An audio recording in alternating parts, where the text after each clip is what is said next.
Hello mga ka-nature, magandang gabi sa ating lahat. Tayo ngayon ay magpapaningas po ng ating kalan. Yung kalan pong ginagamitan natin ng used oil, ito po siya. Itong kanyang burner, ito po yung tangke na nilalagyan natin ng mantika. Okay, gamit na mantika, sa halip na itapon ay atin pong ginagamit dito sa kalan na ito. Itong kanyang burner, so ang labasan po ng mantika niya ay nandito. Yung panggatong tatakbo po siya dyan. Ito po yung control niya. So, una natin gagawin, bubuksan po natin ito. Yan, para yung mantika na yan, tutulo dito po. Tapos, tatakbo dito sa tubo, papunta dito po sa burner. Ayan, nakita natin nagbabasa na. May mantika na at may mga abo na po yan ng mga una nating mga pinampaningas na papel. Ngayon, pag nakita natin na meron na po, ayan na, may umagas na mantika. Pat na po yan. Kasi kapag nasobrahan, nalulunod din naman. So, atin na po yan sisindihan. Ayan. Ayan. Sindihan natin ang papel. Ito po. Ayan. Sindihan po natin. Yung abo kasi niya ng papel na sinunog natin, yan na po ang magniningas kapag nakasawsaw na basa po siya ng mantika o oil man yan o ano man ginamit natin pang fuel dito, no? So ayan na po. Ayan. And pag nagningas na po yan, kakalat na po yan mamaya. Ayan, yung kanya pong apoy. Ayan. So kailangan ay medyo malaki na yung apoy, no? Kasi pagkatapos po niyan ay atin pong buksan ang blower niya para po kanya po itong palalaki ng apoy, no?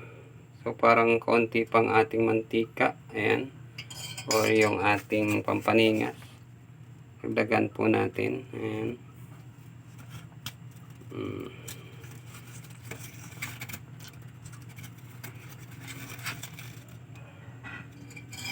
Ayan.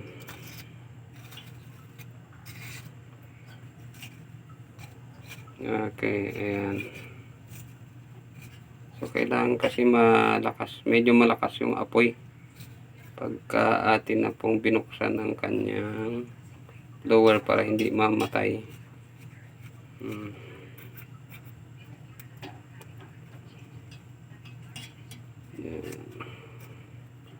Kailangan kumalat muna ang apoy niya at lumaki.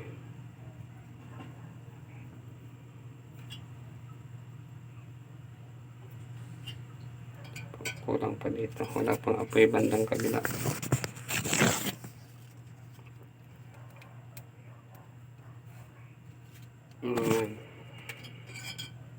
Ano po siya.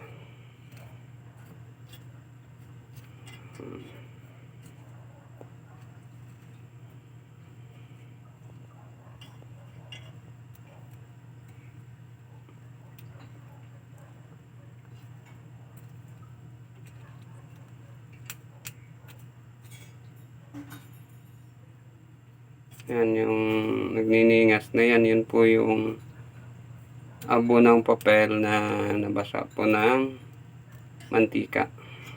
Yan.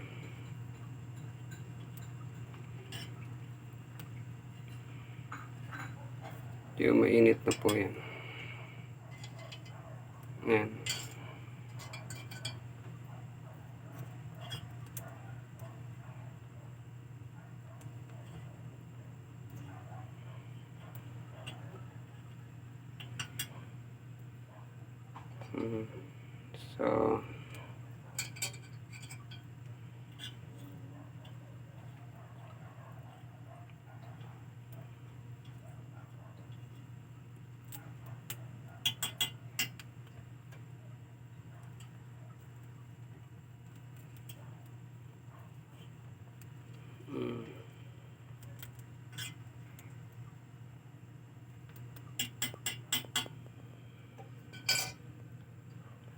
So So, try po natin buksan ng blower. Ang control po ng blower natin nandito sa gilid.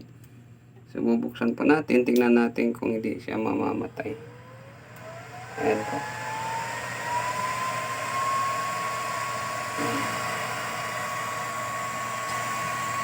Hindi pa siya masyadong ingat.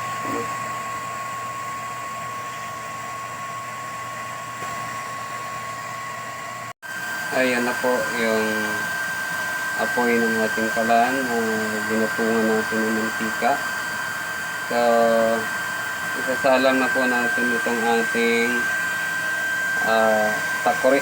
Itong takori po ay isasalang ko ay pakukulingin ko po itong ano po yan, yung malunggay tea na ginawa ko. Yan po ang ating inumin ngayon. So, maya lang po ay ano na po, kukulo na po. Ayan yung apoy niya. Yung malakas na po. So, yun po ang ginagamit natin sa pagluluto. Minsan para po makatipid tayo sa LPG. So, ito ang ginagamitan natin ng kalan na ginagamitan ng used cooking oil. So, hintayin na lang natin kumulo yan at inumin na po natin.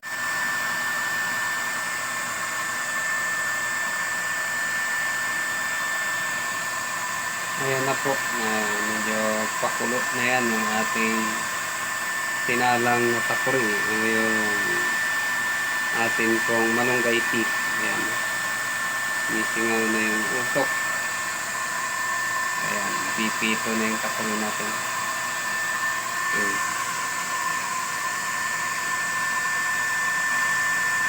Ayan po.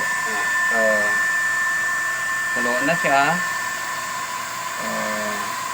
Ang kulo na yan ay papatay na po natin itong ating blower. Kumukulo na siya. Hindi lang siya pinipito, nasira yata pito na siya.